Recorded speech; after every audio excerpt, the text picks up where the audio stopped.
Well, since people on the internet just love to connect stories together, whether they be true or not, how about I bring to you some stories that are absolutely true, and the connections here, well, they are quite clear. Like as of today, a whole lot of people are finding out about Cosplay Christie, the girls whose face is in a fight with Phyllis.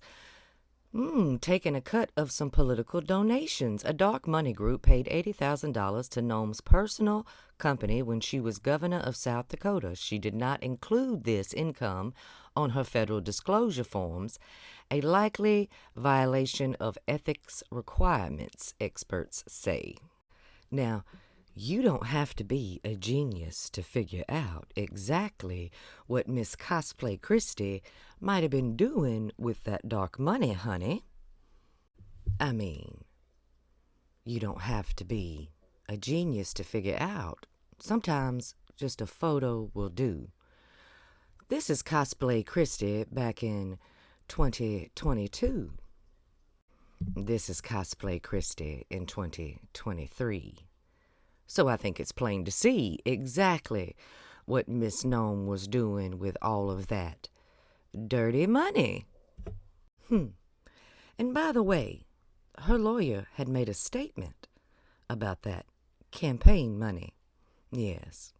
In a statement, Gnome's lawyer, Trevor Stanley, said the then governor, Gnome, fully complied with the letter and the spirit of the law. The spirit of the law? Now, I've watched a lot of law programs over my lifetime, and I've read a lot of law books, too. Those of you who've been here for a while know that back when I was a child, I wanted to grow up to be a lawyer. And I started reading law books at a very young age. And I don't think I ever remember anything in a law book anywhere that said anything about the spirit of a law.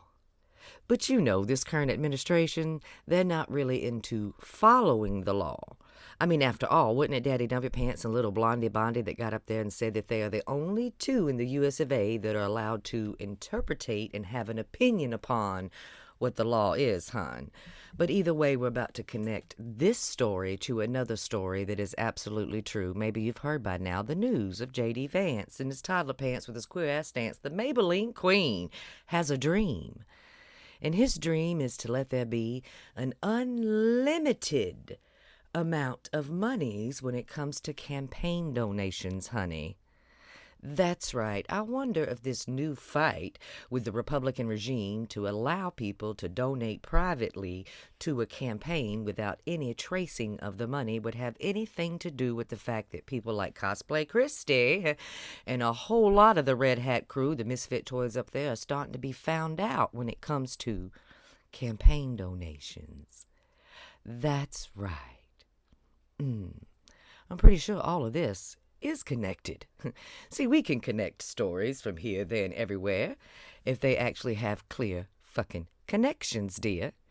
And we have been finding out over the past few weeks about how a whole lot of the misfits up there have these secret dark money, campaign money trails.